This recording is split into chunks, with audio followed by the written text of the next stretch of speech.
Es hora de Café y Palabras, conociendo más de la política, la economía y la sociedad de Costa Rica y el mundo, con el politólogo Claudio Alpizar Otoya, porque la política sí importa. Gracias amigos por esa gentileza que ustedes siempre tienen con Café y Palabras, de acompañarnos los lunes, los miércoles y los viernes al ser las 10 de la mañana, de 10 a 11, para hablar temas importantes de la política nacional e internacional. El día de hoy he invitado a dos personeras de ACOAI, que es la Asociación Costarricense de Arquitectura e Ingeniería Hospitalaria, que van a tener un congreso buenísimo, y se lo digo por conocimiento porque he participado en 3 de ellos, el 9, el 10 y el 11 de octubre, donde van a hablar de las nuevas tecnologías, los nuevos requerimientos de sostenibilidad, de diseño que requieren los hospitales modernos, tanto públicos como privados. Vamos a hablar con la ingeniera Marcia Quiroz y con la arquitecta Vania Ureña al respecto. Pero antes de hablar con ellas, así pienso. Así pienso, con Claudio Alpizar. En estos días nos llegó la muy mala noticia que el New York Times hace un reportaje donde pone a Costa Rica a la par de México como un país de donde hay el mayor mercado de trasiego de cocaína y de drogas. Es un tema que entristece muchísimo. Es un daño colateral que se le hace a la inversión privada extranjera en nuestro país, es un daño que se le hace al turismo nacional, es un daño que se le hace a la economía nacional, es un daño sin duda que se le hace transversalmente a muchas áreas de nuestro país. Lo más triste de todo esto es que estamos ante la impotencia de tener un presidente, un ministro de seguridad que poco se ha preocupado por un tema tan delicado. No es una ocurrencia, no es un capricho de este servidor decir que ha sido ineficiente en todos sus aspectos el actual gobierno en temas de seguridad. Los 4 años van a terminarlos con un crecimiento exponencial altísimo. Cuando el gobierno empezó, el país no llegaba a los 500 asesinatos dolosos por año. Esa cifra ha sido aumentada desde el primer año de la gestión del presidente Rodrigo Chávez. Y los ministros de seguridad que han tenido no han tenido la capacidad de poder luchar contra el narcotráfico. Inclusive, en ocasiones percibimos inclusive hasta complacencia con el narcotráfico en nuestro país, o temor. Pero si las autoridades de nuestro país no toman este tema como fundamental, como determinante, la situación del país va a seguir complicándose. País que gozó no solamente de prestigio, sino los que tenemos un poquito más de años, de una paz y de una tranquilidad y de una seguridad increíble, que era un ejemplo a nivel mundial. Ciertamente la globalización trae muchos problemas a nivel mundial en todas las áreas y seguramente la violencia también es parte, y el trasiego de drogas también es parte, igual que el narcotráfico, es parte de esa globalización y de esa cercanía que empiezan a tener los países en las diferentes áreas. También es cierto que estamos en una zona donde nos volvemos un puente entre el mercado productivo y el mercado para comprarlo, para exportar la droga, que ya sea Europa o sea Estados Unidos de América. Pero la atención de algo que algunos han ridiculizado y han visto como pequeño, hoy por hoy, en un sendo reportaje de New York Times, queda desnudado el actual gobierno del presidente Rodrigo Chávez. No vamos a decir que es con él que empezó el problema del narcotráfico, pero sí podemos decir que con él se duplicó todo el problema de la seguridad, el trasiego de las drogas, los asesinatos y el sicariato. No teníamos esos niveles antes de empezar esta administración. Guste o no, lo que acabo de decir es la verdad. Estamos en Café y Palabras porque la política sí importa. En breve volvemos con Café y Palabras, con Claudio Alpizar. En un mundo donde hoy la conexión con la naturaleza es más importante que nunca, existe un lugar que le invita a desconectarse del ajetreo diario y a reconectarse con su interior.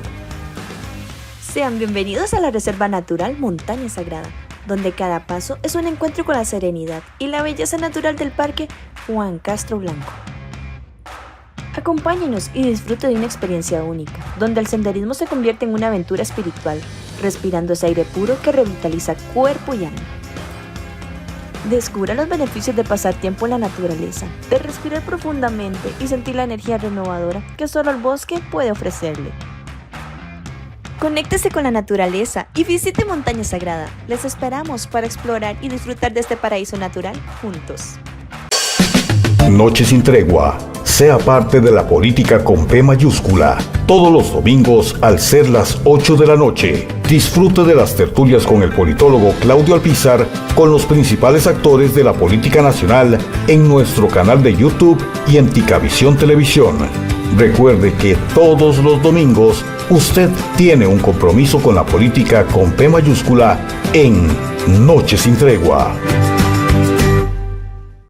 Disfruta de la aventura en familia con tu nuevo MG RX8, el SUV más grande para 7 pasajeros. En la ciudad, la playa o la montaña, Costa Rica es para disfrutarla con el más grande, con el MG RX8, con tracción 4x4, 6 modos para manejo, un gran espacio interior y la tecnología de vanguardia para disfrutar en familia del confort en cualquier terreno. Descubrí el nuevo MG RX8 desde $698 al mes en nuestras sucursales de La Uruca, Curridabat, Multiplaza Escazú o en www.mg.cr.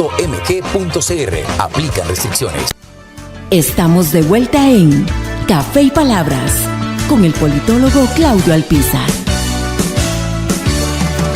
Gracias por continuar en nuestra sintonía en nuestro programa Café y Palabras. Les recuerdo que el programa ustedes lo pueden ver a través de Ticavisión Televisión o en su radio digital y también en nuestro canal en YouTube de Café y Palabras, que usted puede suscribirse y estar recibiendo notificaciones de programas futuros, así como puede estar también accediendo a nuestra hemeroteca para tener acceso a los programas del pasado. Lo mismo sucede con Spotify, donde los vamos archivando.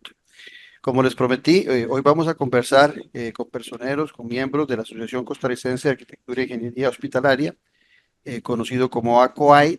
Tenemos a la presidenta, la arquitecta Vania Orella Fallas, y también a la ingeniera Marcia Quiroz Sanabria, que es ingeniera en electromedicina. Con ambas vamos a hablar de cómo se encuentra la infraestructura hospitalaria y cuáles son los requerimientos modernos que se están exigiendo para los cambios que va sufriendo la medicina y la atención de los pacientes. Esto dentro del marco, que después les vamos a dar la información también para que ustedes se puedan suscribir y participar. Hay un seminario, hay un congreso más bien, el 9, el 10 y el 11, miércoles, jueves y viernes de octubre, que se llama Tecnología Emergente, Sostenibilidad y Diseño Centrado en el Usuario. Un congreso, que es el 7º congreso de ACOAI, que ha tenido congresos muy exitosos, que se organizan siempre en nuestro país y que tienen la virtud de poder citar a grandes conocedores de los temas de infraestructura, tanto médicos como arquitectos e ingenieros, en estos congresos exitosísimos, les repito, y lo digo con conocimiento de causa porque he tenido la oportunidad de participar en 3 de esos congresos. Vamos al tema. Vania, hoy el diseño de la infraestructura hospitalaria, más que un gusto de los médicos, por decirlo de alguna forma, se está centrando en las necesidades del paciente, en el bienestar del paciente. Eso cambia también la perspectiva de lo que debe ser la nueva infraestructura hospitalaria. Sé perfectamente que el congreso, sigo yo con seminario, el congreso tiene que cita a muchas personas de todo nuestro continente, pero también me gustaría en algún momento que pudiéramos analizar cómo se encuentra nuestro país en estos temas, si estamos de avanzada o si estamos rezagados, pero eso se lo dejo a ustedes y empezaría con Vania para conocer de este tema. Bueno, lo que es los diseños como uno de nuestros ejes que dice el diseño centrado en el usuario, y cuando hablamos de usuario estamos hablando de 3 componentes como son el funcionario o la parte médica, asistencial y todo lo que es administrativo, el paciente y no podemos olvidarnos del acompañante, que son 3 usuarios que vienen a lo que son los servicios de salud y son en ellos que debemos de centrar nuestro diseño. Los espacios a nivel de todos los avances tecnológicos y la medicina ha sido un gran aporte para que podamos hacer estudios en lo que es la parte psicológica y cognitiva de los pacientes, cómo impactan estos espacios en su salud, en el componente, cómo se puede disminuir el estrés. Y sobre todo también el comportamiento de estas infraestructuras a lo largo de la evolución que están teniendo los pacientes en el envejecimiento. Entonces, ¿cómo podemos hacer estos espacios más agradables a través a veces de elementos mínimos que se debe de invertir, como un color, cómo analizar los colores, cómo analizar una ventana, un cuadro, algo que les ayude a bajar el estrés, la ansiedad? Y esto viene a repercutir que los medicamentos y los tratamientos son más efectivos. Entonces hay muchos estudios a través de, digamos, tomografías que estudian el cerebro y se toman como radiografías, por así decir. Entonces se ven cómo las personas en ciertos espacios, ahora con la realidad virtual, también tenemos esas posibilidades de analizar las personas, cómo estos ambientes vienen a apoyar el tratamiento.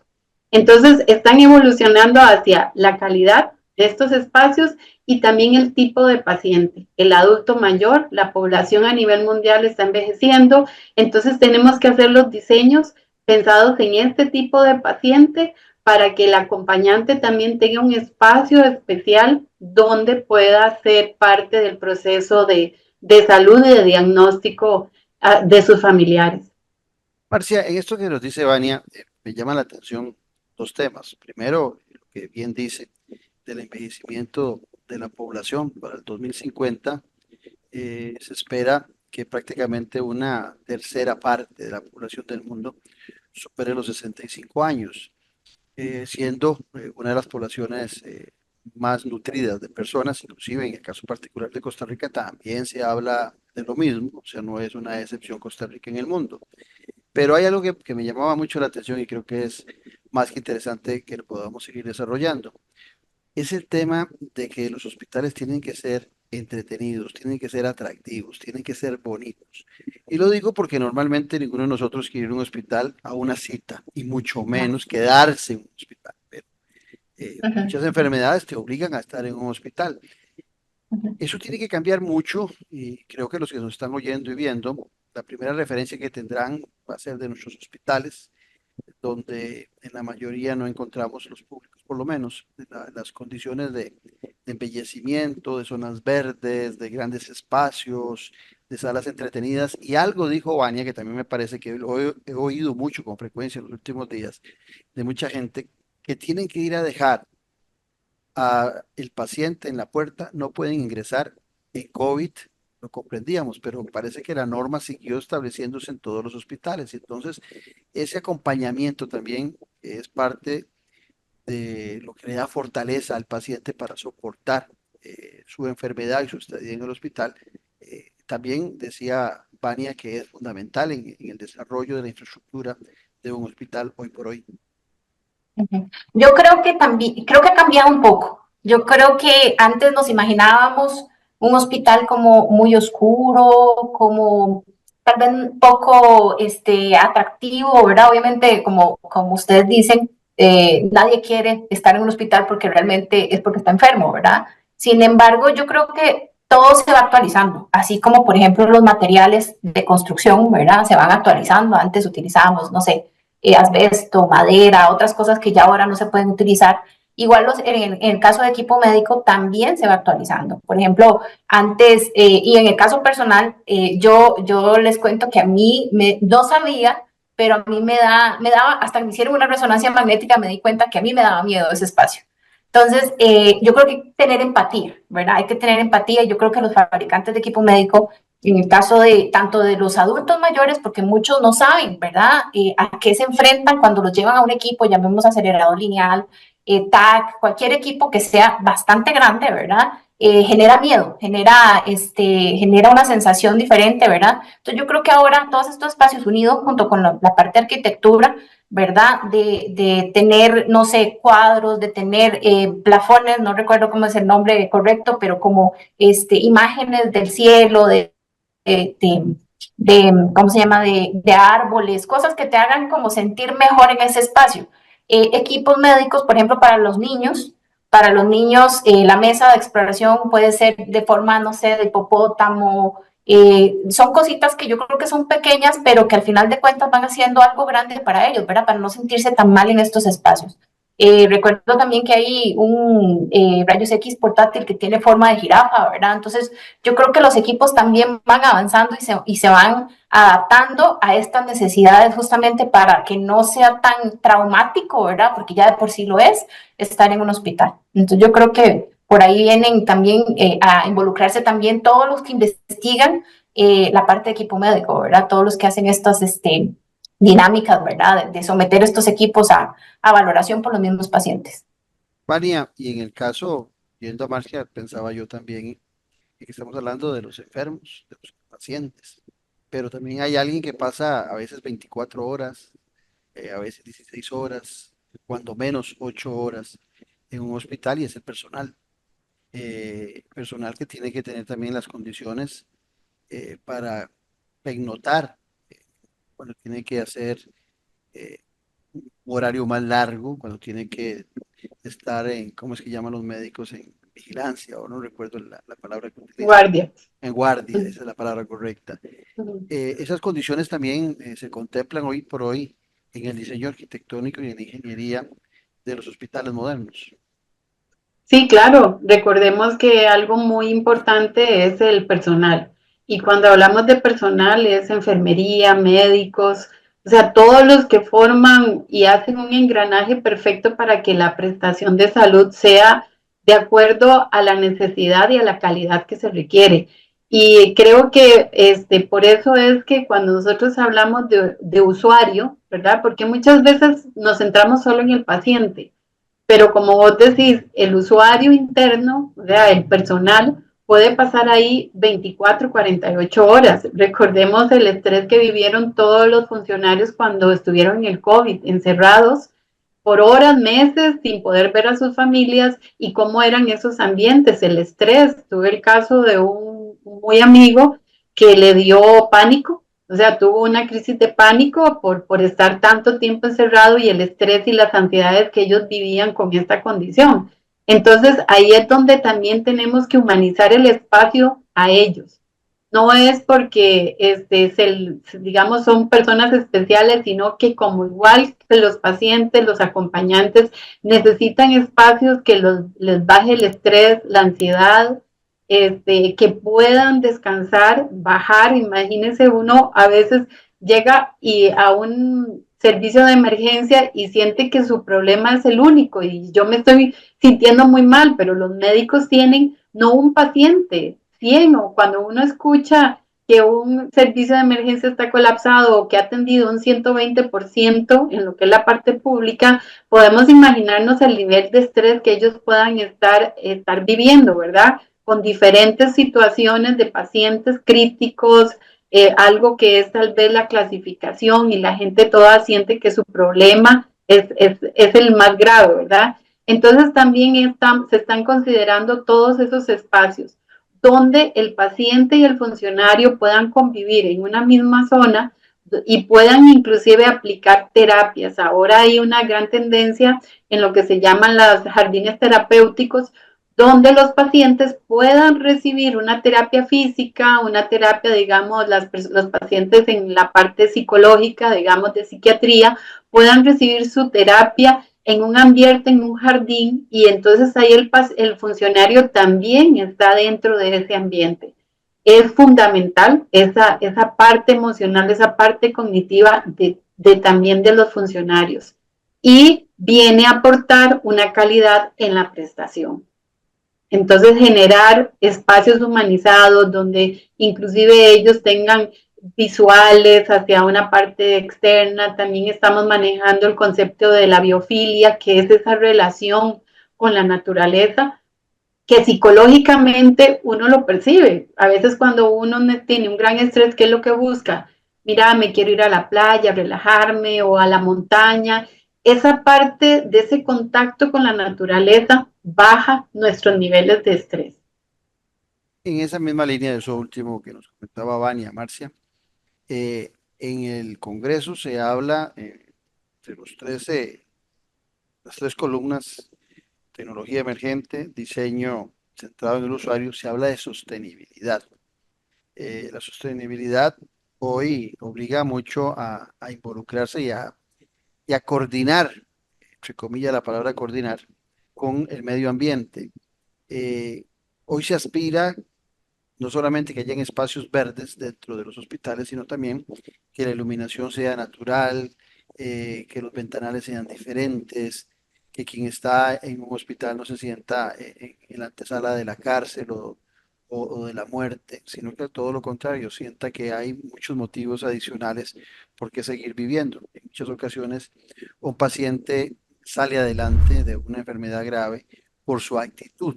En ese tema de sostenibilidad, ¿qué se han planteado para este congreso?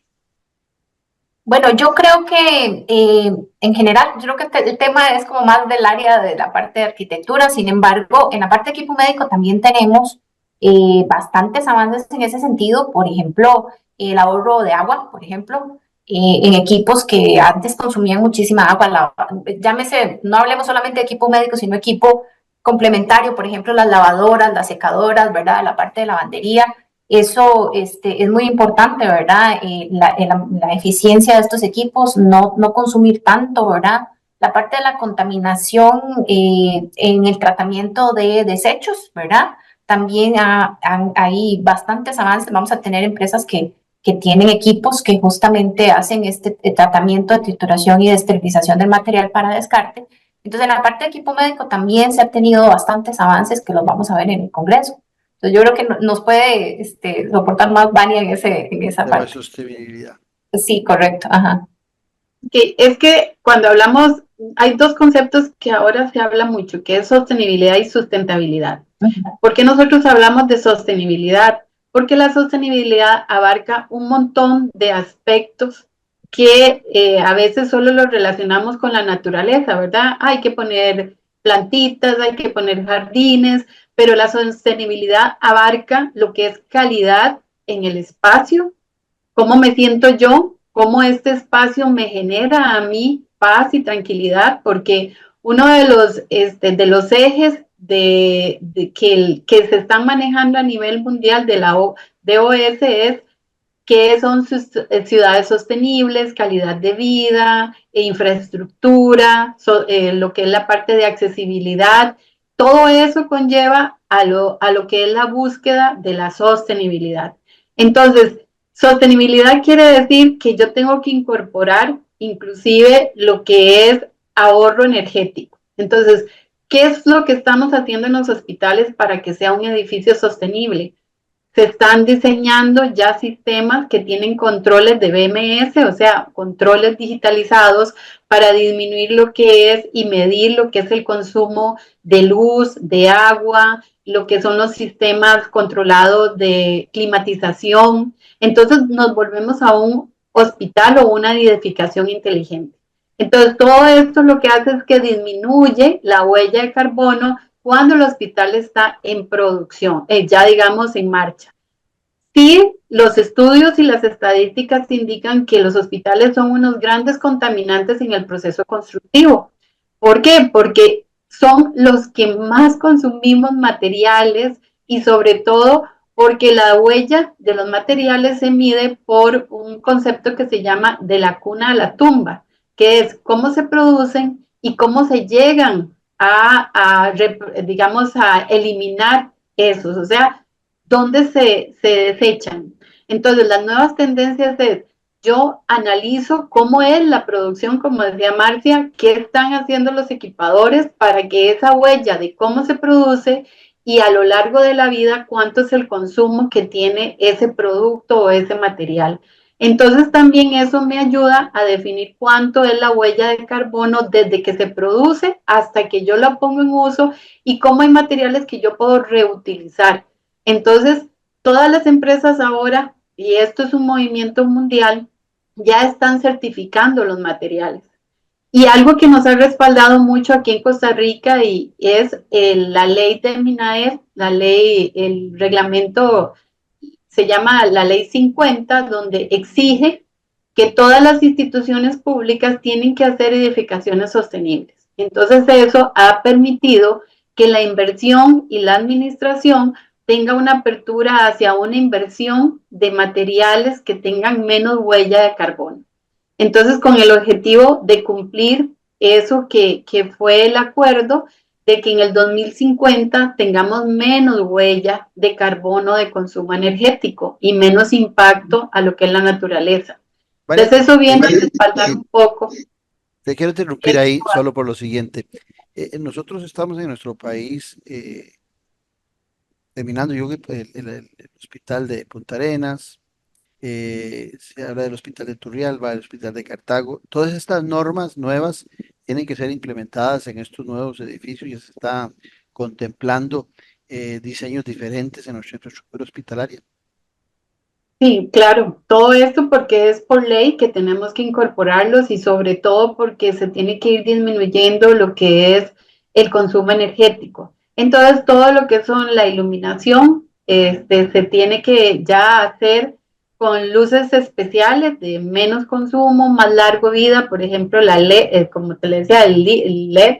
Estamos buscando certificaciones que tiene el Colegio Federado de Ingenieros y Arquitectos, como es el RECEP, que es la norma para construcciones tropicales, ¿verdad? Porque no podemos muchas veces aplicar las normas europeas, son otras condiciones, pero ya hay una norma aquí en Costa Rica que está hecho para climas tropicales y también venimos a muchas veces a retomar las bases que era lo de la arquitectura al principio, ¿verdad? Que era como vos decías, circulaciones de ventilación natural, luz natural. Claro, por supuesto que un hospital tiene sus condiciones que en algunos espacios pues necesita una climatización especial por lo que es el control de infecciones, pero lo que son las áreas, por ejemplo, consulta externa, oficinas, todo eso, tener esa relación y tratar de que las partes verdes, esas fugas visuales, no se pierdan.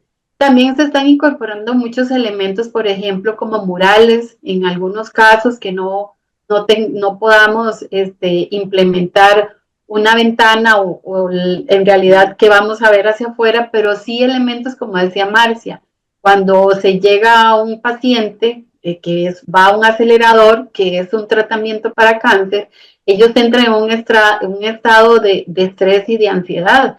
Entonces, esos salones, lo que se están las salas de los aceleradores, estamos usando murales de bosques, de mar. En el cielo ponemos plafones con decoración también del cielo. Entonces, todo eso ayuda a que el paciente esté más tranquilo. Entonces, esto es importante para ir disminuyendo la huella de carbono, principalmente porque el hospital es la única edificación que no puede parar 24/7 y aún las normas de construcción dicen que es el hospital, que es la edificación que tiene que permanecer a pesar de un terremoto, porque es vital, o sea, es vida, y es ahí donde todas las personas ante un accidente o una situación de desastre, pues ahí es donde se traslada. Entonces, aparte de la seguridad, ya lo que es las normativas y la visión que se está teniendo en la parte administrativa, tanto en lo público como en lo privado, es la importancia de esa calidad de los espacios, pero también cómo disminuimos ese consumo, ¿verdad? Porque realmente el consumo de los hospitales, tanto públicos como privados, es altísimo en agua, luz, y es una inversión muy alta. Entonces sí se están implementando todas esas normas. Me llama la atención. El fuerte mío no es la medicina, como ustedes sabrán, pero pensando, oyéndote, Vania, en lo que estás planteando, se me viene a la mente que en muchas ocasiones quienes vamos a los hospitales en las salas comunes coincidimos con los enfermos y tal vez nosotros solo vamos a acompañar a un enfermo. Entonces muchos de los que llegamos sanos salimos enfermos porque en esas áreas comunes coincidimos todos, Marce. Entonces de repente anda uno bien estresado por el temor de salir enfermo. Me imagino que también este tipo de ventilación y este tipo de áreas más iluminadas ayudan muchísimo también a tratar de limpiar un poco esa contaminación propia que se da en los hospitales con virus o con alguna otra alguna otra enfermedad que esté circulando en los aires y que nos pueda contaminar. Y pido las disculpas del caso porque, repito, la medicina no es el fuerte mío, pero tal vez estoy usando conceptos que no son los apropiados, pero sí lo que quiero plantear es que también, no solamente en el tema de la huella de carbono, sino también, Marcia, en el tema de, de hacer más limpias las áreas en cuanto a las contaminaciones propias que se dan en los hospitales. Sí, correcto. Yo creo que en todo momento, bueno, en algún momento nosotros somos usuarios, ¿verdad? O sea, a pesar de que trabajamos en el área, también somos usuarios y de repente, como mencionabas, va uno a acompañar a una persona y si no, de repente no termina enfermo, puede ser inclusive hasta que uno mismo se deprima, ¿verdad? Porque muchas veces son áreas donde pues son complicadas, ¿verdad? Son pacientes delicados, que a uno le duele, muchas veces son niños, ¿verdad? Que eso le duele a uno en el alma, ¿verdad? Y entonces, yo creo que sí es importante eso que mencionabas y lo que mencionaba Ania, de todos los murales que les estamos generando, que antes no se veían tanto, como lo mencioné ahora, antes era como otro concepto que teníamos de los hospitales. Yo no sé si ustedes recuerdan, pero todos eran verdes, o yo me los imaginaba verdes, tal vez cuando no trabajaba en el área hospitalaria, pero todos me los imaginaba verdes, ¿verdad? Entonces, y yo creo que ya eso ha ido cambiando, se ha ido modernizando, y yo creo que la conciencia, la concientización de los mandos medios, ¿verdad? Y también los altos mandos, se han dado cuenta que es una inversión más que un gasto, ¿verdad? Que es una inversión que estamos haciendo, inclusive el área de juegos, por ejemplo, para niños, que siempre es importante, ¿verdad? Porque de repente y las familias van y uno quisiera ir más si tiene una persona enferma, no quisiera ir uno, sino quisiera ir dos, tres, cuatro personas acompañándolos. Y yo creo que es la limitante que tenemos. Una es esta, ¿verdad? No tener ese contacto con otras personas, ¿verdad? Para que no terminemos enfermos. Y la otra es espacio, porque realmente creo que los hospitales en general, públicos y privados, no están diseñados para que cada paciente vaya con dos, tres, cuatro personas, ¿verdad? Entonces yo creo que es importante también uno, desde ese lado, que uno quisiera acompañarlos, ¿verdad? Pero también tener esa conciencia que no es un ambiente como para andar, por ejemplo, niños que están sanos, que de repente uno no los tiene con quién dejarlos, pero tiene que llevárselos. Entonces también hay que tener empatía por parte de nosotros que trabajamos en hospitales para saber que siempre se van a dar esas situaciones. Entonces tener estos espacios de juegos o ambientes, no sé, para compartir. Creo que recuerdo en el hospital de Turrialba que tienen unas áreas verdes, ¿verdad? Y donde se pueden llevar a los niños, ¿verdad? Entonces yo creo que ya vamos diseñando en ese sentido, ¿verdad? Creo que los hospitales privados también vienen por ese mismo lado. ¿Qué papel juega, Vania, el hospital en las zonas urbanas y regionales? Eh, Te lo planteo desde la perspectiva de que, pensando en el caso de Costa Rica, nuestros hospitales están en zonas muy tumultuosas. Si uno ve el hospital Max Peralta en Cartago, en el puro centro de Cartago, con la complicación de las presas, el Hospital México, el Hospital San Juan de Dios, el Calderón Guardia, y eso también hace que en algunos casos, en las emergencias que se corren, no haya la infraestructura necesaria para acudir por más sirenas que pongan las ambulancias con prontitud a las zonas de emergencias de los hospitales. Y también hoy por hoy recordamos en alguna ocasión helicópteros trasladando de algún lado del país hacia el hospital de niños, por ejemplo, es el que se me viene a la mente, a algún niño y la necesidad de parar por algún momento el tránsito para que pudiera aterrizar el helicóptero. O sea, hay muchas cosas de ingeniería y arquitectura que han ido evolucionando también por esa saturación que hay vehicular en muchas zonas. Pero, ¿qué representan los hospitales en el desarrollo urbano y regional en sus diseños? Bueno, mira, esa situación que se vive en Costa Rica no es única, ¿verdad? Recuerde que las ciudades y la humanidad ha ido creciendo y al principio, si nos volvemos a la historia, realmente San José no tenía nada y entonces las calles y las edificaciones no había casi nada, pero conforme la población va creciendo, las urbes se van llenando y se complica lo que es la circulación. Nuestro país es demasiado pequeño, ¿verdad? Entonces, el ampliar las calles pues se vuelve un poco complicado en comparación a otros países. Pero conversando un día con un colega, inclusive de Chile y de Argentina, hablábamos sobre la situación del traslado a los hospitales. Hay que sacarlos de las ciudades porque en Argentina, por ejemplo, Buenos Aires, es un caos vial también, en unas zonas donde es imposible lo que es el tránsito. Entonces, ellos nos decían, y conversábamos todos en una charla después de uno de los congresos que siempre nos reunimos, y hablábamos de que hay que romper el concepto de que el hospital tiene que estar en la ciudad. Y es un poco complicado, y lo vivimos inclusive cuando nos mueven una parada de autobuses y hay que caminar un poco más. Uno se queja porque, ¿y cómo es posible? Si la cambiaron más largo, qué incómodo. Pero eso es lo que sucede cuando ya hay una saturación a nivel urbana. Necesitamos ubicar los hospitales en zonas que tengan más posibilidades de un tránsito más fluido. Y eso lo está viviendo, por ejemplo, te digo, en Chile, en Argentina, en España, inclusive lo que es sacarlo de las ciudades y llevarlo a unas áreas donde tengan posibilidad de crecimiento, ¿verdad? Porque nosotros lo vivimos acá, vemos inclusive el Hospital Clínica Bíblica, por ejemplo, para dar una idea, vea cómo ha ido creciendo y ha tenido que ir abarcando, parecido a cómo han crecido los hospitales públicos, que tienen que ir acomodándose al terrenos al frente porque la población y la salud así lo va demandando.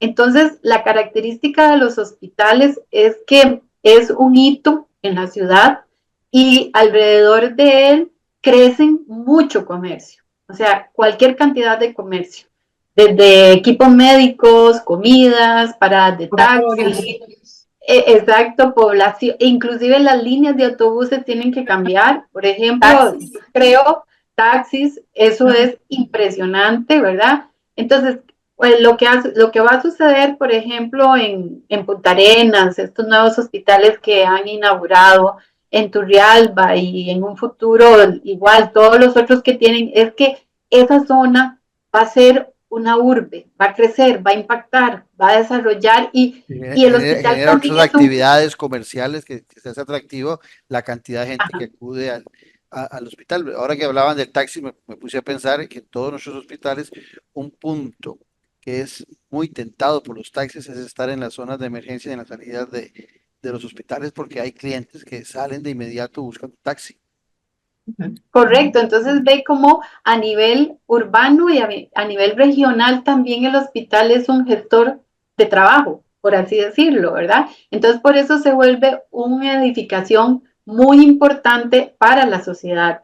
No solo presta lo que es un servicio, sino que da posibilidades de un desarrollo comercial a su alrededor. Entonces no podemos seguir considerando que los hospitales tienen que estar dentro de la ciudad.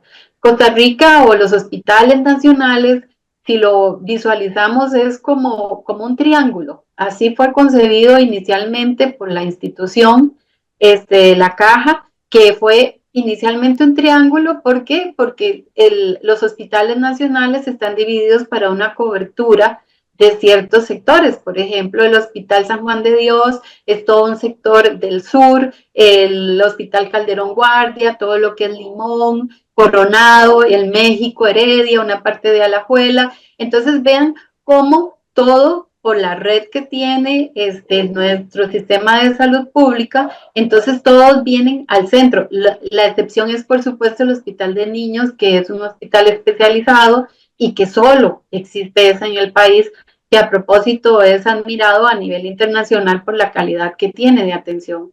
Entonces sí tenemos que ir ya rompiendo el paradigma que tiene que estar en el centro de San José, sino irlos desarrollando y sacando de la urbe para que conforme los años pasan se puedan ir desarrollando y ampliando sin dificultades y puedan tener un diseño vial inclusive más fluido que ahora hasta eso se está considerando. Estamos conversando con la arquitecta Vania Ureña y con la ingeniera Marcia Quiroz, ambas parte de la junta directiva de ACOAI, que es la Asociación Costarricense de Arquitectura e Ingeniería Hospitalaria, que van a tener un congreso el 9, el 10 y el 11 de octubre titulado Tecnología Emergente, Sostenibilidad y Diseño Centrado en el Usuario. Estamos en Café y Palabras porque la política sí importa. En breve volvemos con Café y Palabras, con Claudio Alpizar. En un mundo donde hoy la conexión con la naturaleza es más importante que nunca, existe un lugar que le invita a desconectarse del ajetreo diario y a reconectarse con su interior. Sean bienvenidos a la Reserva Natural Montaña Sagrada, donde cada paso es un encuentro con la serenidad y la belleza natural del Parque Juan Castro Blanco. Acompáñenos y disfrute de una experiencia única, donde el senderismo se convierte en una aventura espiritual, respirando ese aire puro que revitaliza cuerpo y alma. Descubra los beneficios de pasar tiempo en la naturaleza, de respirar profundamente y sentir la energía renovadora que solo el bosque puede ofrecerle. Conéctese con la naturaleza y visite Montaña Sagrada. Les esperamos para explorar y disfrutar de este paraíso natural juntos. Noche sin tregua. Sea parte de la política con P mayúscula. Todos los domingos al ser las 8 de la noche. Disfrute de las tertulias con el politólogo Claudio Alpizar con los principales actores de la política nacional en nuestro canal de YouTube y en Ticavisión Televisión. Recuerde que todos los domingos usted tiene un compromiso con la política con P mayúscula en Noche sin tregua. Disfruta de la aventura en familia con tu nuevo MG RX8, el SUV más grande para 7 pasajeros. En la ciudad, la playa o la montaña, Costa Rica es para disfrutarla con el más grande, con el MG RX8, con tracción 4x4, 6 modos para manejo, un gran espacio interior y la tecnología de vanguardia para disfrutar en familia del confort en cualquier terreno. Descubrí el nuevo MG RX8 desde $698 al mes en nuestras sucursales de La Uruca, Curridabat, Multiplaza Escazú o en www.mg.cr. Aplican restricciones. Estamos de vuelta en Café y Palabras con el politólogo Claudio Alpizar.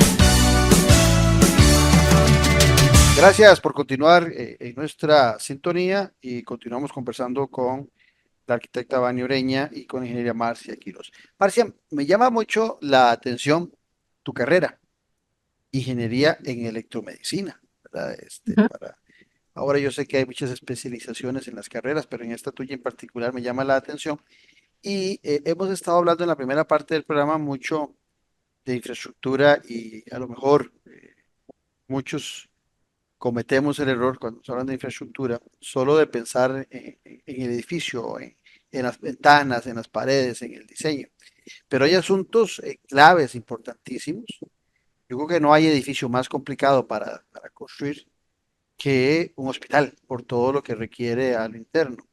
Ese otro tipo de infraestructura que requiere la medicina, donde hoy hablamos hasta de edificios inteligentes, también tienen que ser parte de los hospitales de esos edificios inteligentes y esas nuevas tecnologías que hoy por hoy pululan en el mundo a una gran velocidad y que la medicina es uno de los espacios donde la tecnología más beneficios está trayendo. Y efectivamente, la tecnología, como lo mencionaste, avanza muy rápido. Bueno, lo vemos con los celulares, lo vemos con las computadoras, en cuestión de 1 año, 2 años, ¿verdad? Ya hay que estarlo actualizando. Igual pasa con la parte de equipo médico y con las técnicas médicas, ¿verdad? Que no precisamente, no necesariamente tiene que ser equipo médico, ¿verdad? También son las técnicas que utilizan los médicos. Entonces tenemos que irnos adaptando a esas nuevas tecnologías. Con la pandemia surgieron o se dio, porque ya lo teníamos, la parte de telemedicina, ya lo teníamos y con la pandemia se dio un auge, ¿verdad? Donde ya tenemos teleeducación, que eso se quedó, ¿verdad? En la parte de universidades, escuelas, cuando ya vimos, por ejemplo, en las escuelas que tienen algún problema, entonces ya pueden recurrir a la teleeducación, ¿verdad? Entonces, yo creo que es muy importante mencionar que los avances en esta parte son muy importantes en la parte de teleconsulta, por ejemplo, también. Y si bien es cierto, tenemos mucha tecnología nueva, también tenemos que ver de qué manera blindamos, ¿verdad? Tenemos que ver de qué manera tenemos seguridad para los pacientes, ¿verdad? En cuanto a sus datos, que yo creo que también hemos crecido mucho en ese sentido, ¿verdad? Tenemos una protección bastante grande. Yo creo que no hay mal que por bien no venga, ¿verdad? Tuvimos una situación que yo creo que nos va a dar otra situación, ¿verdad? Que posiblemente, ojalá no hubiera pasado, pero pasó. Entonces, todo tiene que avanzar. En realidad, todo a nivel de equipo médico es increíble el avance tecnológico. Había no sé si recuerdan los Supersónicos, Sí, claro. justamente es una serie de televisión, años 60 por ahí, de esa época, que hablaban de todo lo que era el futuro, de todo lo que íbamos a tener en ese momento, y ustedes los Era veían, si la ustedes contraparte buscan de en los la película, Picapiedra. Sí, Sí, sí, era de exactamente, la misma ajá, y gente, ustedes Ana veían y las Barbera. pantallas. Sí, usted veía en las pantallas donde bajaban y ahí salía el doctor y le decía y le recomendaba, ya eso lo estamos viviendo. Tal vez costó de los años 60 para acá, pero ya ahora es más rápido. Entonces, ustedes ven, de verdad, causa gracia ver los relojes que tenían pantalla y veían ahí faulas. Y entonces, yo creo que ya llegó el momento y llegó para quedarse y tenemos que adaptarnos nosotros también porque los chicos ahora, las nuevas generaciones vienen con otra tecnología y nosotros tenemos que adaptarnos a esa tecnología también. Tenemos que Oyendo, aprender. oyendo a Marcia, hablando de los cambios de los tiempos, eh, a veces uno solo piensa que solo hay temas de evolución, pero pueden haber temas de involución también. ¿Por qué digo esto? Porque recuerdo, Vania, no sé si fue en el cuarto o en el quinto congreso, donde tuve el gusto de participar, que se hablaba de que iba cada vez menos la necesidad de tener camas y de estar en los hospitales, que teníamos que evolucionar hacia el paciente atendido en su casa, con la tecnología cercana, con robots, con equipos, que teníamos que evolucionar mucho. Pero se vino el COVID y el COVID nos puso de nuevo los pies en la tierra sobre las necesidades que hay de infraestructura para el caso de una pandemia donde se requieren más camas, se requiere más espacio y eso tiene que haber también cambiado un poco esa perspectiva de que no se iban a ocupar edificaciones tan grandes con los hospitales por el tema de la tecnología. Al final de cuentas, la conclusión mía, y quiero oír tu posición, es que en la vida siempre tiene que haber equilibrios, ¿verdad? Que no puede uno pensar de que de repente la evolución es tan drástica que no se necesita espacios para oficinas, espacios para hospitales, sino que tiene que haber un equilibrio entre ambas cosas. En el Congreso, perdón, y en la arquitectura y en la ingeniería de hoy en día se está contemplando esa doble necesidad de sí, de que si podemos llevar la medicina a las casas, a los hogares, muy bien, que para eso está la tecnología, pero que también pueden haber casos, como fue en el COVID-19, donde a la inversa más bien es urgente que la gente esté cercana y metida en hospitales. mira, eso fue una, digamos, conversaciones que varios colegas en algún momento también nos reunimos y decíamos, ¿será que ahora hay que hacer en todos los hospitales más grandes? ¿Será que entonces eso que veníamos evolucionando, como vos decís, hacer más un hospital más sin paredes, que era como había un gran concepto de hospital sin paredes, que es que las personas pues, se pudieran recuperar en sus casas y por ende están en un espacio más familiar y entonces tenían más, digamos, menos temores, menos angustias. Pero también llegamos a una conclusión, o sea, no todas las pandemias son iguales. La pandemia del COVID nos generó eso, pero ¿quién nos asegura que la próxima pandemia, esperemos que no, pero que pase, pero va a ser la misma condición, ¿verdad? Entonces ahí era cuando empieza a surgir este concepto de un hospital flexible, o sea, un hospital que algunas áreas se puedan convertir ante la situación que se pueda tener, que se pueda presentar, porque nosotros no podemos empezar a hacer hospitales de 1000 camas, de 800 que no se van a usar, que se tiene ahí. Entonces viene un problema que para mí el equipo médico y Marcia, que es especialista en esto, es vital para lo que es la calidad. Yo puedo tener la calidad de la atención, yo puedo tener una infraestructura preciosa, divina, pero el equipo está muy ligado a la atención y a la calidad del procedimiento que se vaya a brindar.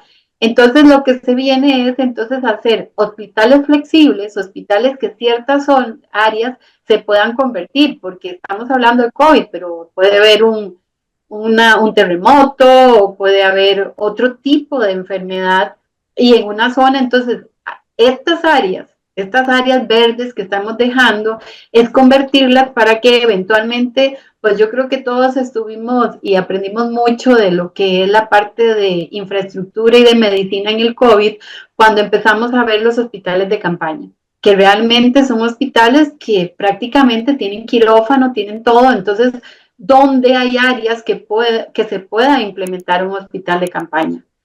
Y sobre todo, recordemos lo que hablábamos al principio, la población está envejeciendo.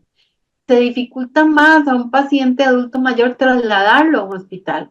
Entonces, esos tipos de pacientes hay que llevarle la telemedicina, hay que llevarlo. Y en ese congreso que vos decías, acordate que veíamos ese doctor en caja, ¿verdad? Que decían que es un médico, una cajita con una computadora que el adulto mayor nada más levantaba la pantalla, aparecía el doctor y tenía un mecanismo de que le tomaba la presión, le hacía la prueba del azúcar, porque ellos eran conscientes que una persona trasladarla de 90 años es un riesgo, una caída, que en los climas drásticos, porque eso lo estábamos viendo de Canadá, puede dificultar la salud del paciente. Y volvamos a esto, estamos envejeciendo, es menos un familiar, los familiares, cada vez hay menos personas que cuidan a los adultos mayores. Entonces, ¿cómo podemos también evolucionar la medicina para este tipo de demanda que se está dando? En Costa Rica tal vez no lo habíamos vivido tanto, ¿verdad? Inclusive en algún momento en congresos hablaban de este tipo de paciente que es adulto mayor que está solo, porque sus hijos viven lejos, porque No, ya lo ahora estamos las viendo, la familias globalización. las familias tienen, lo digo por los jóvenes actuales, para que también ellos lo Ajá. piensen. Hoy tienen un hijo, si acaso, o tienen perritos en la casa. Y entonces cuando, O no tienen hijos. exactamente, no tenés hijos y cuando llegas a viejo, alguien tiene que hacerse cargo de los viejos. Exacto, entonces esa situación ya la viven en Europa. Y uno de los casos que nosotros vimos en uno de los congresos a los que asistí era que estaban haciendo ciudades para personas adultas, donde ellos mismos convivían y se apoyaban y había un centro con básico para atenderlos. Vea cómo la medicina está evolucionando para ir también evolucionando conforme la población va demandando. Entonces, no podemos decir que ahora los hospitales tienen que volver a ser grandes. No, cómo se está comportando la población, cuáles son las enfermedades o las necesidades más grandes que se tiene para poder acondicionar la infraestructura a eso. Me hacías recordar, Vani, en uno de esos congresos, eso me marcó a mí para siempre, me quedó aquí grabado, de un médico que contaba que en Canadá, es un país tan grande, hacia el norte, habían mandado un robot y que al principio a la gente no le gustaba que el robot manipulado por una enfermera los atendiera, que sentían que era muy distante, querían tener al doctor a la par, el doctor atendiendo lo que sé yo, desde Motagua, desde Montreal, donde fuera, y él al norte de Canadá, en la zona más fría y más desolada. Y recuerdo que él contaba, lo cuento como anécdota para quienes nos ven y nos escuchan, que de repente tenía que llevarse al tiempo, tenía que llevarse el robot para revisarlo, para hacerle revisiones, para ajustarlo, que la gente en el pueblo lo raptó. Después de que no lo querían, ¿verdad? Que no lo aceptaban, se acostumbraron tanto a tenerlo que más bien tenían temor de que después no regresara el robot que tan buenos resultados está dando para la medicina de esa zona. Y es aquí donde quería preguntarle a Marcia sobre la inteligencia artificial y el Internet de las cosas que también están transformando no solo la medicina, sino también la infraestructura de los hospitales. Claro, claro. Justamente les iba a comentar de ese robot que antes lo veía, creo que eso fue antes de pandemia inclusive. Sí, fue Todavía nosotros antes. lo veíamos como lejos, como era algo como que casi como los supersónicos ahora, ¿verdad? Lo veíamos tan lejos y yo creo que ya es una realidad, o sea, ya no lo vemos, yo creo que inclusive te lo podemos comparar, no sé, con estos tipos de aspiradora que uno tiene en la casa, que nada más la deja conectada y ella le dejas como un mapita de la casa y te limpia toda la casa, o sea, viene siendo tecnología que tenemos que ir adaptando y yo creo que ya ahora es más real, o sea, ya no es tan inalcanzable como tal vez en ese momento lo vimos en Canadá, ¿verdad? Hasta lo podíamos pensar que en Costa Rica jamás lo íbamos a poder tener. Y Marcia, ya está. y una pregunta que se me viene a la mente. ¿Ayudará todo esto en algún momento a esa carencia de especialistas médicos que tanto hoy, por ejemplo, en Costa Rica se habla, o sea, la inteligencia artificial y el Internet de las cosas y todo el Sí, conocimiento de tecnología puede ayudar también a sopesar algo sí. de esos especialistas médicos, ¿no? Sí, sí, sí. Hemos tenido también conversaciones entre nosotros y decimos, sí, lo va a ayudar muchísimo porque esta carencia de especialistas no es solo aquí, esto es a nivel mundial. O sea, en realidad estamos hablando de que no es, hay ciertas especialidades que en ningún lado hay. O sea, por más que queramos contratarlo de Estados Unidos o de Brasil o de Cuba, no lo tienen. O sea, el problema es que es una carencia mundial. Entonces, sí nos va a ayudar bastante, sin embargo, siempre tenemos que tener una validación médica. O sea, por más inteligencia artificial, ya se tiene, digamos, Costa Rica ya lo tiene en aceleradores lineales, o sea, ya se puede hacer un diagnóstico de una placa. Hace mucho tiempo lo teníamos con los electrocardiógrafos. Los electrocardiógrafos traían una interpretación que al médico no le gustaba porque de repente no era la mejor interpretación claro, ya hemos avanzado muchísimo en la tecnología, pero siempre tiene que haber un médico que valide. Entonces, yo siento que sí nos va a ayudar muchísimo porque vamos a hacer más eficiente el poco recurso que tenemos, ¿verdad? Lo podemos utilizar junto con la telemedicina. Por ejemplo, el Hospital de Limón no tiene un neurocirujano, pero sí tiene el equipo, no sé, especializado para diagnosticar. Entonces yo le mando al especialista mis resultados. Entonces creo que sí nos va a aportar bastante la inteligencia artificial. Como les digo, tiene sus bemoles, ¿verdad? Tenemos que tener una persona que valide lo que se está, no sé, el tratamiento que se está dando, el diagnóstico que se está dando. Siempre tiene que haber alguien que firme esos reportes, por lo menos hasta el momento. No sé si en algún momento vamos a llegar a validar algo que Es no posible. tenga un aval de una persona. Ajá, entonces por lo menos hasta el momento así es. Pero, sin embargo, ahora mencionaban y están hablando de la estancia del paciente. Antes, por ejemplo, algo tan sencillo como digo yo sencillo, ¿verdad? Que no sé, que no es sencillo, pero un apéndice, por ejemplo, antes tenían que internarte, estaban muchos días, ahora está la laparoscopía, te haces la cirugía ambulatoria, rápido estás en la casa. Entonces yo creo que son avances tecnológicos y posiblemente aquí no lo tenemos, pero hay un equipo que prácticamente te opera solo. O sea, Sí. siempre tiene que haber un médico, como digo, siempre tiene que haber un médico que lo guíe, pero no hay nadie en la sala. Entonces yo creo que son avances tecnológicos que tenemos que ir viendo que en algún momento van a llegar aquí, que no están tan inalcanzables. Entonces sí, sí nos van a ayudar bastante. María, se nos fue el programa, pero no se ha ido el Congreso. El Congreso está para el 9, 10 y 11, miércoles, jueves y viernes, 9, 10 y 11 de octubre. ¿Quiénes pueden participar en el Congreso, en este séptimo Congreso? ¿Solo médicos, solo ingenieros, solo arquitectos? No, en realidad creo que una ciudadanía informada es una ciudadanía que exige y se prepara y sabe mejor lo que le conviene. Entonces, para nosotros en realidad el Congreso es abierto a todo tipo de personas, administradores, estudiantes, la parte médica, ingenieros, inclusive la gente que quiere y que tiene una especialidad y le gusta y está interesado en conocer lo que es la parte hospitalaria, está abierto para todo tipo de público. Y para nosotros es importante que asistan mucho lo que son los estudiantes porque son la base del futuro, ¿verdad? De este tipo de profesión y de hacia a lo que vamos en lo que es la parte de medicina e infraestructura hospitalaria. ¿Y el sitio? ¿Dónde es? El sitio, bueno, como decías, 9, 10 y 11 de octubre en el Hotel Crown Plaza en San José. Pueden visitar nuestra página web que es acoaicr.com y ahí van a ver toda la información. Ya tenemos programas, tenemos expositores internacionales, vienen de Estados Unidos, de Perú, de Bolivia, vienen de México, de Venezuela. O sea, tenemos realmente, es un congreso internacional y lo que busca la asociación es que nosotros aquí en Costa Rica podamos tener un contacto con todos los avances de tecnológicos que viven los colegas y amigos de otros países, pero sobre todo valorar lo que tenemos nosotros. Cuando nosotros escuchamos lo que se ven en otros países y lo comparamos realmente, descubrimos que estamos muy bien en lo que es el desarrollo de los proyectos de este tipo y los avances tecnológicos.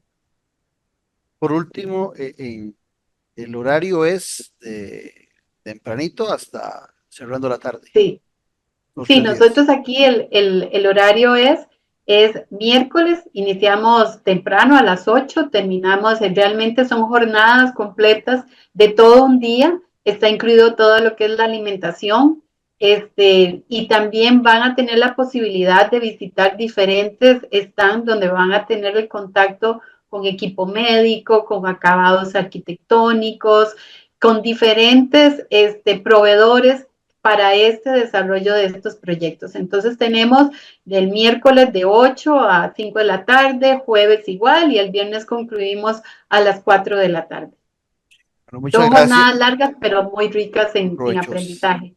Bueno, muchas gracias a la ingeniera Marcia Quiroz y a la arquitecta Vania Ureña, una presidente y ambas miembros de la Asociación Costarricense de Arquitectura e Ingeniería Hospitalaria, ACOAIT, por habernos acompañado, pero sobre todo a ustedes por esa gentileza que tienen de estar siempre con nosotros los lunes, los miércoles y los viernes al ser las 10 de la mañana aquí en Café y Palabras, y los esperamos en nuestra próxima edición del programa con la ilusión de siempre de poder compartir con ustedes temas importantes de la política nacional e internacional. Hasta tanto, un abrazo. Esto fue Café y Palabras, porque la política sí importa, con el politólogo Claudio Alpizar Otoya. Café y Palabras.